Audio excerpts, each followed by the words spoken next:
শিক্ষার্থীরা নিশ্চয়ই ভালো আছো। আমরা আবার ক্লাসে চলে আসলাম। আজকে আমরা ন্যারেশন করতেছিলাম, তোমরা জানো। সো ন্যারেশনের 4 নম্বর ক্লাসে আমরা উপস্থিত হলাম। তো ইতিমধ্যে আমরা যে বিষয়গুলো নিয়ে আলোচনা করেছি ন্যারেশন করতে গিয়ে, আমরা জানি যে আমাদের ক্লাস হচ্ছে মূলত প্যাসেজ ন্যারেশন নিয়ে। আমরা এখনও কিন্তু প্যাসেজ ন্যারেশন শুরু করতে পারি নাই। তো আশা করছি যে নেক্সট ক্লাস থেকে আমরা হয়তো সেদিকে যাব।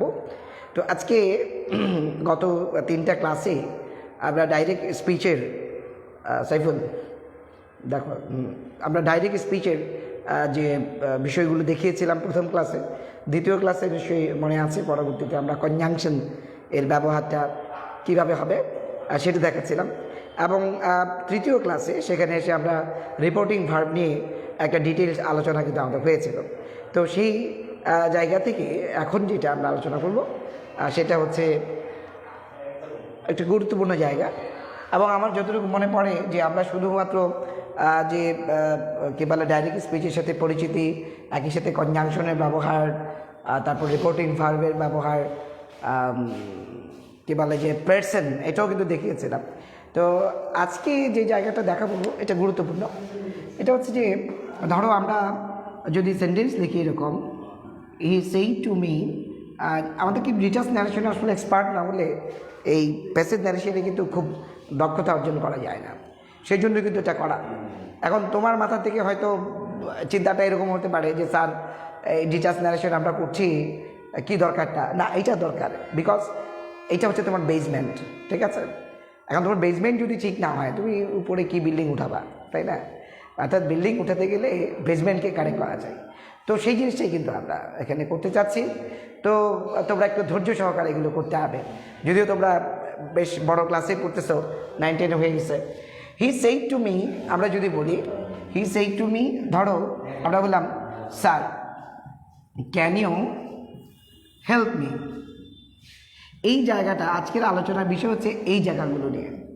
অর্থাৎ আমরা কনজাংশন তো ব্যবহার করলাম, মানে when we are supposed to change from direct to indirect, we have to use what a conjunction in between these two very parts, and reporting verb in place of the verb available here depending on the sentences of the reported speech. And the third one, you heard that you needed to change the persons, okay, available in the reported speech. That you also learned in the last class, how to change the first person and second person of the reported speech, okay, in the indirect form. You learned it. আজকে যেটা আমরা করব সেটা হচ্ছে যে এই reported স্পিচের ভিতরে, তো এটা তো নয় আমরা বুঝলাম যে হ্যাঁ ঠিক আছে, এখানে ভার্বের কথাটা কিন্তু আমি বলেছিলাম। আমি জানি না তুমি মনে করতে পারছো কি না, যে এখানে যদি পাস্ট হয়, anyway you are getting this verb in the past form, so change the verb of the reported speech in the past form, especially the finite one, okay?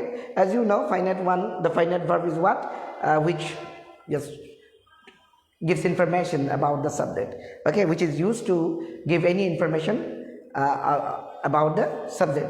So that verb I'm indicating, so keep it in mind. তাহলে এটা verb past হলে কিন্তু past হয়ে গেল। এই বিষয়গুলো কিন্তু আমরা আলোচনা করেছি, কিন্তু এখন প্রসঙ্গ হচ্ছে এই অতিরিক্ত জায়গাটা নিয়ে। অর্থাৎ এই যে আমাদের কিন্তু ক্যান ইউ হেল্প মি, এটা তো আমাদের জন্য ঠিক আছে, ক্যান ইউ হেল্প মি, তাই না? এটা একটা কোয়েশ্চেন, এবং কোয়েশ্চেন করতে গেলে কী হয় তুমি তো এখন জানো, মানে what would be the conjunction here, you know, what would be the reporting verb here, you know. At the same time, the you and me, you is the second person, me is the first person. So how just both these very persons should be changed according as the subject and the object of the reporting part. Am I correct? You know all that. কিন্তু সেটা হচ্ছে এই ব্যাপারটা আবার কি করবো আমরা, এরকম কিন্তু শুধু স্যার তা না, কখনো কখনো তো এরকম হয় এই নো দেওয়া থাকে, তোমরা জানো এভাবে দেওয়া থাকে নো, তারপর যাই হোক ইয়েস দেওয়া থাকে, তারপর কী বলে যে সরি বলা থাকে। অর্থাৎ এই ধরনের নানাবিধ এক্সপ্রেশন কিন্তু আসতে পারে, তাই না?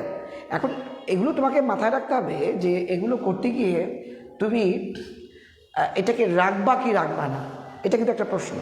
মানে এই যে স্যার যে এক্সপ্রেশনটা, অর্থাৎ আমি যে বলছি কাউকে স্যার বলছি, ক্যান ইউ হেল্প মি, এই স্যার কথাটা ইনডাইরেক্টের জন্য জরুরি কি না, এটার উপর ডিপেন্ড করে ওকে রাখতে হবে। অনেক সময় এমন হতে পারে অনেক ওয়ার্ড আমরা কিন্তু রাখি না, একটু বুঝতে হবে কিন্তু, হ্যাঁ, খুবই খুবই খুবই ইম্পর্টেন্ট জায়গা। তুমি একটু লক্ষ্য করো, আমরা যদি অনেক সময় কথা প্রসঙ্গে তো আমরা এরকমও বলি well I will help you. এখন আই উইল হেল্প ইউ বলতে গিয়ে এই যে আমি তোমাকে সাহায্য করবো, ঠিক আছে, এখন এইটার জন্য কি আবার ইনডাইরেক্টে কিছু বলার দরকার আছে কি না, বা স্যারের জন্য এই স্যারটার যে রেসপেক্ট দেখাচ্ছে এই জায়গাটা আমাকে শো করতে হবে কি না, এটা কিন্তু ডিপেন্ডিং। এটা যদি তোমার মাথায় না থাকে তাহলে তো হচ্ছে না। তো এই জন্য এই জাতীয় শব্দগুলি নিয়ে ব্যাপারে আমরা তোমাদেরকে সাথে আজকে আলোচনা করতে চাই। হ্যাঁ, একই সাথে আমাদের সেন্টেন্সের ভিতরে, এই সেন্টেন্সের ভিতরে আরও একটা বিষয়ে কাজ করে, সেটা হচ্ছে কি আমাদের এই যে সময়বাচক এবং দূরত্ববাচক শব্দগুলো, সেগুলো আমরা কি করব, এই দুটো জিনিস আলোচনা করে আমরা একটা পর্যায়ে যেতে চাই, যাতে আমরা প্যাসেজ নারেশনে যেতে পারি। ক্লিয়ার? এটা কিন্তু মাথায় রাখবে। তো আমরা একটু দেখি, তো এই বিষয়গুলোর ব্যাপারে আমি তোমাকে বলবো যে কংগ্রাচুলেশন, তাই না, কংগ্রাচুলেশন, এই যে কংগ্রাচুলেশন বা ওয়েল বা স্যার, যেমন স্যার শব্দটা এখানে বলেছে he said to me sir can you help me, এখানে বলছে যে স্যার আপনি কি আমাকে সাহায্য করতে পারবেন। এখন একটা মানুষকে যদি আহ্বান করতে গিয়ে বা কাউকে সম্বোধন করতে গিয়ে যদি কেউ স্যার বলে, তো এটা তো অবশ্যই তার একটা রেসপেক্ট দেখিয়েছে, তাই না। এখন ক্যান ইউ হেল্প মি আর sir can you help me, এই দুটোর মধ্যে কিন্তু একটা ব্যবধান আছে। ব্যবধানটা কি, এই স্যার বলাতে নিশ্চয়ই এখানে এমন একটা সম্পর্ক বিরাজমান, এমন একটা সম্পর্কের জায়গা থেকে স্যার বলছে যে আসলে হয়তো তার বাস্তবে তার শিক্ষকও হতে পারে, এটা বাস্তবে শিক্ষকও হতে পারে, অথবা আমরা এমন হতে পারে যে আমার অফিসার বা আমার যে বড় বা কাউকে এমনি অপরিচিত কাউকে আমি রেসপেক্ট দিয়ে কথা বলতে গিয়ে আমি স্যার বলেছে, এটাও হতে পারে। অর্থাৎ একটা অফিসিয়াল ম্যানারে বা অফিসিয়াল সিস্টেমে এমন হতে পারে যে তার বস, তো বসকে তো আমরা স্যার বলবোই, তাই না, এটাই তো নিয়ম। তো স্যার বলছে, সেটাও হতে পারে। আবার এটাও হতে পারে যে হয়তো তার শিক্ষক, তাহলে তো সে স্যার। আবার দেখা গেছে যে এমনও হতে পারে অপরিচিত কাউকে কিন্তু বয়সে বড় বা তাকে রেসপেক্ট দেখাতে গিয়ে আমরা স্যার বলছি। নিশ্চয়ই সমপর্যায়ে আমরা সাধারণত কেউ কাউকে স্যার বলি না। সে যাই হোক, তাইলে বোঝা গেছে যে স্যার শব্দটা ইম্পর্ট্যান্ট। এখন এটা কিন্তু তোমাকে মাথায় নিতে হবে যে যা ব্যবহার করছি এটা ইম্পর্ট্যান্ট কিনা। হ্যাঁ, এটা ইম্পর্ট্যান্ট, ফলে এইটার রিপ্লেসমেন্টে অর্থাৎ একে আমাদের এখানে কোথাও না কোথাও রাখতে হবে। মানে সে যে স্যার বলেছে, এটাকে ইনডাইরেক্টে কোনো না কোনো প্রক্রিয়ায় একে মানে এর পরিবর্তে একটা ওয়ার্ড বা একটা এক্সপ্রেশন কিন্তু আমাকে দিতে হবে। যদি আমরা না দিই তাহলে ওই জায়গাটা কিন্তু মিস হয়, যে আসলে সে যে তাকে বলছে শ্রদ্ধার জায়গাটা সে এখানে রাখলো কিনা। ফলে তুমি দেখবা যে এই জায়গাটাকে আমরা কি করতে পারি, সে তাকে রেসপেক্ট দেখালো, তাই না, রেসপেক্ট দেখালো। এখন আমরা এই জায়গাটায় বলতে পারি যে শ্রদ্ধার সাথে সে তাকে জিজ্ঞেস করলো যে সে তাকে সাহায্য করবে কিনা। তা আমরা তো বলতে পারি শ্রদ্ধার সাথে, তাই না। তো শ্রদ্ধার সাথে বলো, অসুবিধা কি, শ্রদ্ধার সাথে, তাহলে আমরা বলতে পারি রেসপেক্টফুলি, অথবা আমরা এটাকে উইথ রেসপেক্টও বলতে পারি, কারণ উইথ রেসপেক্ট আর রেসপেক্টফুলি একই কথা, এটাও একটা অ্যাডভার্বিয়াল ফ্রেজ, এটাও একটা অ্যাডভার্ব। সো সমস্যাটা কোথায়? তাহলে তুমি এভাবে বলো, তাহলে কি হলো, এই স্যার কথাটাকে আমরা রাখলাম না, বাট স্যার সম্বোধন করতে গিয়ে আসলে যেই জায়গাটা থেকে সে স্যার বলছে সেটা কিন্তু আমরা ক্লিয়ার করে দিচ্ছি। ফলে আমরা কিন্তু এখানে বলতে পারি যে উইথ রেসপেক্ট, যদি আমরা শুরু করি এভাবে যে উইথ রেসপেক্ট শ্রদ্ধা সহ, তাহলে হি আস্কড মি, হি তো আমরা দিলাম, আর আস্কড হলো কেন, because you know the sentence is in the interrogative sentence. So if it is in the interrogative, the verb of the reporting part would be changed with what, with asked. তাহলে আমরা বললাম with asked, তাহলে with respect he asked, তারপর কি হবে, with respect he asked me, শ্রদ্ধা সহ সে আমাকে বললো কি হবে, ক্যান ইউ হেল্প মি, তাহলে এখানে একটা কনজাংশন লাগবে। তো কনজাংশনটা কি হবে, যেহেতু এটা can you help me normal interrogative, তো আমরা বলেছিলাম যে নর্মাল ইন্টারোগেটিভ যদি হয় সেক্ষেত্রে আমরা ইফ ব্যবহার করব, বা ওয়েদারও ব্যবহার হয় কোনো কোনো ক্ষেত্রে, তা আমরা ইফ দিয়ে এখানে করি। তো এইটা হচ্ছে ইফ, তাহলে আমরা কি হলো, with respect he asked me if, এখন কাকে বলছে, ক্যান ইউ। তাহলে একটা কথা তোমাকে মনে রাখতে হবে, তোমাদেরকে বলে রাখি, যখনই whensoever you are supposed to change, okay, from direct to indirect, you must keep it in mind that when you are using the conjunction, okay, in between these very two clauses, you are using a conjunction and omitting the comma and inverted comma, you are using a conjunction, the latter part, okay, of the whole sentence, I mean of the indirect one, the latter part, the latter clause must be in the assertive form. Must be in the assertive form. So it must be assertive. So you see, you may ask me why I'm doing that. I'm doing that because as we have used the word asked in place of this very assertive mood, it is in the assertive mood, interrogative mode, okay, interrogative form. So you are just replacing it with asked. So ultimately it shows that the sentence is in the interrogation. The sentence is about what? The sentence, interrogative sentence. It shows. So ultimately this very one would turn into assertive. That's the case. So keep it in mind. When you are using the conjunction, the latter part must be in the assertive form and there would be a full stop at the end. That's all. So now you do that with respect for why? Because we have changed this very word sir with respect. So, okay, this is the first one. And secondly, the word this verb is replaced with asked to show that the sentence is in the interrogative one. And the third thing we have done here, used conjunction in between these two parts. So conjunctions, reporting part, and this sir is replaced with respect. So what remaining? This must be in the what assertive clause. Why? Because the interrogative one is already replaced here, so it must be in the assertive form. That's all. And at the end there must be a full stop. Always. Always. This is not for this example only. Always in future, whenever you are to change, okay, and you are to make direct into indirect, there must be a full stop at the end. There must be a full stop at the end. Keep it in mind. I always tell it and remind it of my student. Remind it just for the betterment of the student. আমি কেন করি এটা? কারণটা হচ্ছে তারা কিন্তু এই জায়গাটা ভুল করে, মাঝে মাঝে কোশ্চেন মার্ক দিয়ে দেয়, ইন্টারোগেশন মার্ক দেয়। No, don't do that. Conjunction use হয়ে গেছে, অ্যাসার্টিভ হয়ে যাবে। তাহলে এখানে কি হবে? ইউ। তাহলে ইউটা হচ্ছে সেকেন্ড পার্সন। এটা কার সাথে হবে? অবশ্যই অবজেক্টের সাথে। In the third session of narration class I told ইট, বলেছিলাম। তাহলে ইউ কাকে? মিকে বুঝাচ্ছে। That I with respect he asked me if I, okay. So can, বুঝতেই পারছো, পাস্ট হয়ে যাবে। ইফ আই কুড হেল্পটা হেল্পই হবে, যেহেতু সাহায্যকার চেঞ্জ করে ফেলছে। If I could help, and এটা হচ্ছে ফার্স্ট পার্সন। ফার্স্ট পার্সন কার সাথে হবে? অবশ্যই সাবজেক্টের সাথে। হ্যাঁ, মি হয়ে যাবে হি এর সাথে। হি হয়ে যাবে কি? হিম, হেল্প হিম। এই তো হয়ে গেছে। তাহলে কি হলো? With respect he asked me if I could help him. ব্যাস হয়ে গেল, খুবই সোজা। তাহলে আজকে তুমি দেখো আমরা কিন্তু একটা ইয়েতে আসতেছি, সমাপ্তির দিকে যাচ্ছি। বাট আমরা আজকে একটা আলোচনা, খুঁটিনাটি আলোচনা করে সামনের দিকে আগাতে হবে আমাদের, তাই না? তো এই জন্য আমি বলছি যে হি with respect he asked me if I could help him. তো সে আমাকে শ্রদ্ধা সহ বললো। এখন তুমি হয়তো এটা করতে পারো যে স্যার উইথ রেসপেক্টে বাদ দিয়ে তুমি এখানে লিখতে পারো, যেমন এখানেও বলা যায় হি লিখে নাও। আচ্ছা, আমাকে দেখা যাচ্ছে? আমি একটু দেখি, ক্লাসটাই তো অনেকক্ষণ হয়ে গেল। ওকে, একজন না দুইজনকে দেখা যাচ্ছে, যাই হোক। তো এখানে বলছে যে হি, আমরা কি করবো? হি asked me, okay, respectfully, he asked me respectfully if I could help him. এই তো হয়ে গেল। তার মানে তুমি উইথ রেসপেক্টটা শুরুতেও লিখতে পারো, এখানেও লিখতে পারো, কিন্তু এটার পরিবর্তে। এই জন্য এই জায়গাগুলো কিন্তু আমাদের ক্লিয়ার আন্ডারস্ট্যান্ডিং থাকতে হবে।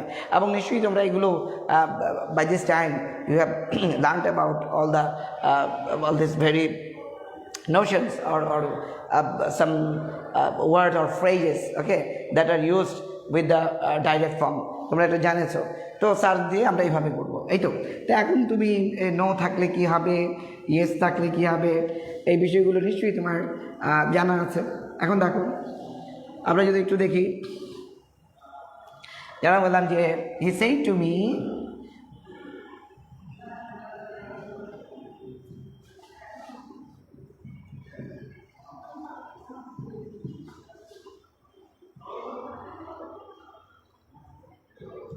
তো এখন একটা কথা আছে কি যে আমরা তো নো থাকলে সবসময় একটা ট্র্যাডিশন আছে আমাদের, নো থাকলে রিপ্লাইড ইন দ্য নেগেটিভ দিয়ে দিই আমরা, তাই না?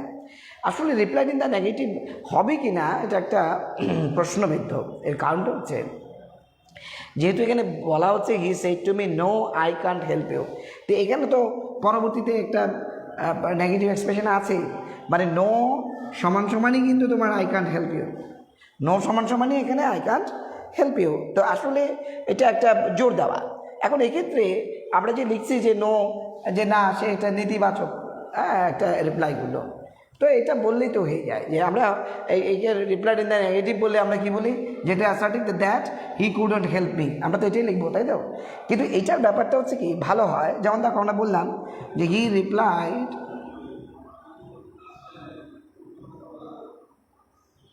in the negative that he could not help me, তো বললাম যে হি replied in the negative that he could not, এগুলো একটু অড দেখা যায়, দেখো এখানেও নেগেটিভ এখানেও নেগেটিভ, কেমন একটা ব্যাপার। হি replied in the negative that he could not help me, এটা শুনতে কেমন লাগে? তো এটা কিন্তু আমরা এইভাবে বলতে পারতাম, he replied in the negative that he কী হবে would not help me, তাই এটা না বলে he replied in the negative বললেও কিন্তু হয়ে যায়, বা he told me that he would not help me, he told me that he would not help me, এটা ভালো হয়। তবে এখানে রিপ্লাই ইন দ্য নেগেটিভ ব্যবহার করার একটা প্রবণতা কিন্তু আমাদের ভিতরে খুব কাজ করে, তাই না? আমাদের খুব কাজ করে। সো এই জায়গাটা আমি বলবো যে রিপ্লাই ইন দ্য নেগেটিভ না দিয়ে সেখানে কিন্তু তুমি চাইলে এটাও বলতে পারো যে হি told me that he could not help me, এবং এটা বললে ভালো হয়, দেখতে সুন্দর দেখা যায়, এটা বললে ভালো হয়, দেখতে সুন্দর। হি told me that he could not help me, তাই না? একবার রিপ্লাইড ইন দ্য নেগেটিভ, আবার কুড নট, সো এই হচ্ছে ব্যাপারটা। এইভাবে ইয়েসটাও কিন্তু তাই, হ্যাঁ ইয়েসের ব্যাপারটা তাই। তো এরকম ইয়েস নো, তো আমরা জানি কংগ্রাচুলেশনস থাকে, তো সেক্ষেত্রে আমরা কী করতে পারি, এটা কংগ্রাচুলেটেড হয়ে গেল, তাই না? যে তোমাকে বললাম যে congratulations you have pass in the exam, তাহলে আমরা বলতে পারি হি সেইড বা he congratulated me for my passing in the exam. এখন এভাবেও হবে, তুমি চাইলে বলতে পারি congratulated me that I pass in the exam, এটাও হয়। কিন্তু ন্যারেশন যেহেতু ওখানে কিন্তু টোটালি নির্ভর করে তোমার উপরে, মানে কীভাবে তুমি এক্সপ্রেশনটা দিবা। এটা একেবারে নেসেসারিলি সাবজেক্ট প্লাস ভার্ব হইতে হবে না, বরং ওই ডাইরেক্টের কথাটা ইনডাইরেক্টলি আসলেই হলো, এটা কিন্তু মাথায় রাখবা। ফলে আমি তোমাকে রিমাইন্ডার হিসেবে তোমাকে জানাই দিচ্ছি, এই জাতীয় শব্দগুলো যেগুলো আমাদের শুরুতে বা অনেক সময় শেষেও কিন্তু বসে, তোমরা জানো অনেক সময় কিন্তু শেষেও বসে, তাই না? এই যে শেষেও বসে, এই যে ছোট ছোট বিভক্তগুলো যেটা বসে সম্বোধনবাচক বা যে কোনো ভাব প্রকাশক, ওইটাকে মানে মাথায় রাখতে হবে যে তাকে আমি চেঞ্জ করব কি চেঞ্জ করব না, এটা করে কিন্তু করতে হবে। তো এটা আমরা প্যাসেজ নারেশনের সময় আমরা একটা ক্লিয়ার একটা লেসন তোমাদেরকে দিব, তো আমি যা জানাই দিলাম। আর লাস্ট কথা হচ্ছে নারেশনের যে আমাদের যে ইয়েগুলো থাকে, কী বলে যে সেন্টেন্সের ভিতরে সময়বাচক বা দূরত্ববাচক শব্দগুলো থাকে। যেমন মনে করে বলা হচ্ছে ইয়েস্টারডে, এই যে ইয়েস্টারডে আমরা একটু বলি, ইয়েস্টারডে এখন থাকতে পারে এখন থাকতে পারে ব্যাপার না। এখন ধরো টুডে অথবা টুমরো, তাই না? মাঝে মাঝে এই যে নাও, এখন আমি আবারও বলি এগুলো শুরুতে বা শেষে থাকতে পারে। এখন এগুলো কিন্তু কোনোভাবেই সম্বোধনবাচক না, তুমি বুঝতে পারতেছ? এগুলো তো সবগুলি অ্যাডভার্ব বোঝাচ্ছে, কিন্তু সময়বাচক। ওইটা সম্বোধন ছিল আর এটা হচ্ছে সময়বাচক। তা এই সময়বাচক যে শব্দগুলো থাকে আমরা যে চেঞ্জ করি, এটা আসলে সবসময় কি চেঞ্জ করব? এইটা হচ্ছে প্রশ্ন। না, সবসময় চেঞ্জ করব না, আমরা চেঞ্জ করব তখনই যখন দেখব যে রিপোর্টিং ভাবটা তোমার পাস্টে আছে, তখনই কিন্তু চেঞ্জ হবে, ঠিক আছে? ফলে ইয়েস্টারডেকে আমরা বলতে পারি দ্য প্রিভিয়াস ডে, বা টুডেকে দ্যাট ডে, টুমোরোকে the following day, the next day, নাওকে দেন। আমরা যেগুলো বলি এগুলো ডিপেন্ড করে এখানকার ভার্বটা কিসে আছে এইটার উপরে। এটা যদি তোমার পাস্টে হয় এই তখনই তোমার এইগুলো চেঞ্জ হয়, এর বাইরে কিন্তু চেঞ্জ হবে না।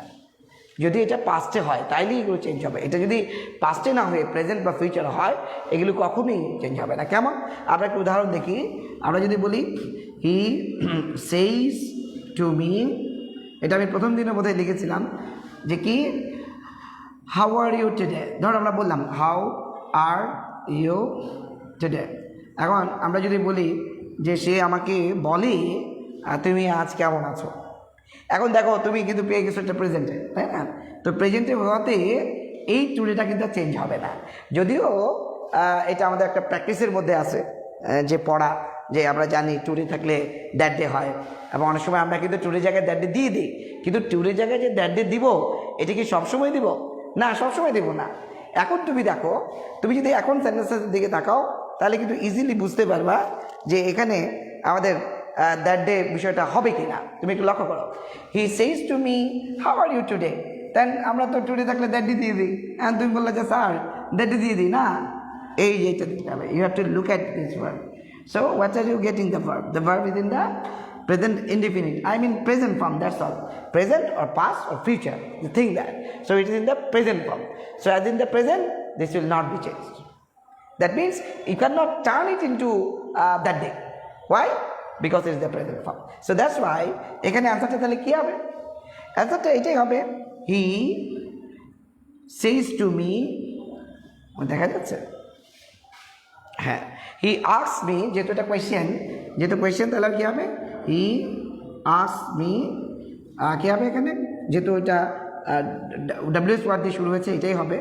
He asks me how are ইউটা যেহেতু সেকেন্ড পার্সন এটাকে বোঝাচ্ছে, তাহলে আই, তাহলে he asks me how I, যেহেতু এটা চেঞ্জ করা যাবে না, কারণ আমরা বলেছিলাম এটা পাস্ট হলেই যখন চেঞ্জ হয়, তাহলে এটা এম হবে, অর্থাৎ আইয়ের সাথে আমরা আর বসাই না। He asks me how I am today, clear? He asked me how I am today, সে আমাকে জিজ্ঞেস করে আজকে আমি কেমন আছি, ক্লিয়ার? এটাই কিন্তু ব্যাপার। তার মানে আমি তোমাকে আজকে যে ক্লাসটা নিলাম এই এতটুকু সময়ের পরিসরে আমি দুটো জিনিসকে স্মরণ করাই দিতে চাইলাম, যে একটা হচ্ছে যে এই জাতীয় শব্দগুলো যেগুলো থাকে থাকে না, হেয়ার থাকে, দিস থাকে, দ্যাট থাকে, এগুলো যে আমরা শিখে থাকি, যে এগুলো চেঞ্জ হয়, হ্যাঁ চেঞ্জ হয়, কখন? শর্ত হচ্ছে এটাকে পাস্ট হতে হবে, পাস্ট না হলে চেঞ্জ হবে না, তখনই ওটা চেঞ্জ হবে, আর নয়তো ওটা ওইটাই থাকবে। এটা আমার স্মরণ করায় দেওয়ার কথা ছিল, মানে আমি করাই দিলাম। আর একটা জিনিস স্মরণ করাই দিচ্ছি, সেটা কি? সেটা হচ্ছে যে আমাদের এখানে যে স্যার, নো, ইয়েস বা ওয়েল, কংগ্রাচুলেশনস, হ্যালো, হুররা, এই জাতীয় শব্দগুলো কিন্তু থাকে, সরি, বা কোনো নাম কাউকে সম্বোধন করে, তখন বললাম যে তাহির হাউ আর ইউ, তো কাউকে তো সম্বোধন করা হচ্ছে, তাহলে অ্যাড্রেসিং হিম অ্যাজ তাহির, হ্যাঁ, he asked him how he ওয়াজ, এই যে ব্যাপারটা না, তাহলে এগুলো তোমরা জানো যে এইটা তুমি তখনই চেঞ্জ করবা যে যদি তুমি মনে করো যে না ইনডাইরেক্টে এটার একটা মানে বিকল্প বা এটার প্রতিস্থাপনকারী কোনো শব্দ থাকা উচিত, যার কারণে এই অভিব্যক্তিটা মানে দেখানো দরকার আছে। সবসময় কিন্তু দেখাতে হবে তা না। স্যারের বেলায় যেমন লাগতেছে ইয়েস লাগতেছে, নো লাগতেছে, আমরা বলছি কংগ্রাচুলেশন, কিন্তু যখন ওয়েল বলতেছো, ওয়েল বললে এটা তো দরকার নেই, এটা এমনি ঠিক আছে আমি তোমাকে সাহায্য করবো, তাই তুমি কি বলবা সে তাকে বললো যে হ্যাঁ ঠিক আছে, তারপর বললো সাহায্য করবে? এটা না বললে বলিতে হয়, সে বললো যে সে তাকে সাহায্য করবে, ঠিক আছে? এখন এই দুটা ছিল আমাদের আজকের আলোচনার বিষয়, একটা হচ্ছে সম্বোধন আর একটা হচ্ছে এই জাতীয়। সো এটাও তুমি ক্লিয়ার হয়ে গেল। আর এটা যদি পাস্টে হতো তাহলে বলো তো কী হবে? এটা করে আমি শেষ করতে যাচ্ছি। এখন আমরা যদি এটা পাস্টে দিতাম, যারা উপস্থিত আছো তাদেরকেই বলছি, ধরো আমি বললাম যে he said to me, comma inverted comma, এখানে বললো হাউ আর ইউ টুডে। তো এখন দেখো he said to me how are you today, তাহলে এখানে বোঝা গেল সেইড পাস্টে আছে, আর তাহলে এখানে এটাও চেঞ্জ হবে, তাই না? আর এটাও চেঞ্জ হবে। সো আমরা কি লিখবো? হি আস্কড মি হাউ, ইউটা হয়ে যাবে আই, আর এটা চেঞ্জ হবে ওয়াজ দ্যাট ডে। এই যে তোমার সেই চেঞ্জ, অর্থাৎ টুডেকে আমরা দ্যাট ডে করেছি, ক্লিয়ার? আর এখানে যদি ধরো এমনি বললাম যে স্যার বললাম, হ্যাঁ, তা বললাম যে he said to me sir how are you today, তাহলে তখন ওই স্যারের জন্য অতিরিক্ত কী হতো? এখানে হয়তো আমরা লিখতাম with respect he asked me how, ঠিক আছে, আই ওয়াজ দ্যাট ডে, তাই না? শ্রদ্ধা সহ সে আমাকে বললো। এই হচ্ছে ব্যাপারটা। আজকে আলোচনার বিষয় ছিল এই দুইটা প্রসঙ্গ, এবং এটা দিয়ে কিন্তু আমরা একটা বেসিকের মোটামুটি একটা জায়গায় আমরা আলোচনা করেছি যেগুলো দরকার। সো আমরা আশা করি যে আমরা নেক্সটে প্যাসেজ ন্যারেশন নিয়ে আমরা আলোচনা করব, এটা আমাদের জন্য উপকারী হবে। সো আজকের মতো আমরা এখানেই রাখতে চাচ্ছি। তোমরা ক্লাসগুলো যেগুলো হচ্ছে এগুলো তোমরা অবশ্যই দেখবে, এবং না বুঝলে জিজ্ঞেস করবে, এটাই তো উচিত। এখন একটু প্র্যাকটিস তো করতেই হবে, তাই না? শুধু দেখলে হবে না, সাথে প্র্যাকটিস। যদি তোমার খটকা না লাগে, কোনো সমস্যা না লাগে তো হলোই। তো ভিডিওস তো ওপেন, তোমরা তো দেখতে পাচ্ছ রেকর্ডের পরে। তো ভালো মতো দেখে নিও, ভালো মতো চর্চা করে নাও। সামনে আমরা প্যাসেজ নারেশনে আমরা বোর্ড কোয়েশ্চেন্সগুলো দিয়ে হয়তো আলোচনা করতে পারি, যেগুলো আমাদের কাজে লাগবে। আর যে যে জায়গাগুলো একটু কনফ্লিকশন আছে, একটু সমস্যা আছে, সেগুলো নিয়ে আমরা আলোচনা করব। সো সবাই ওই দিন থাকবে, আমি এই আশা করি। ঠিক আছে, ধন্যবাদ সবাইকে।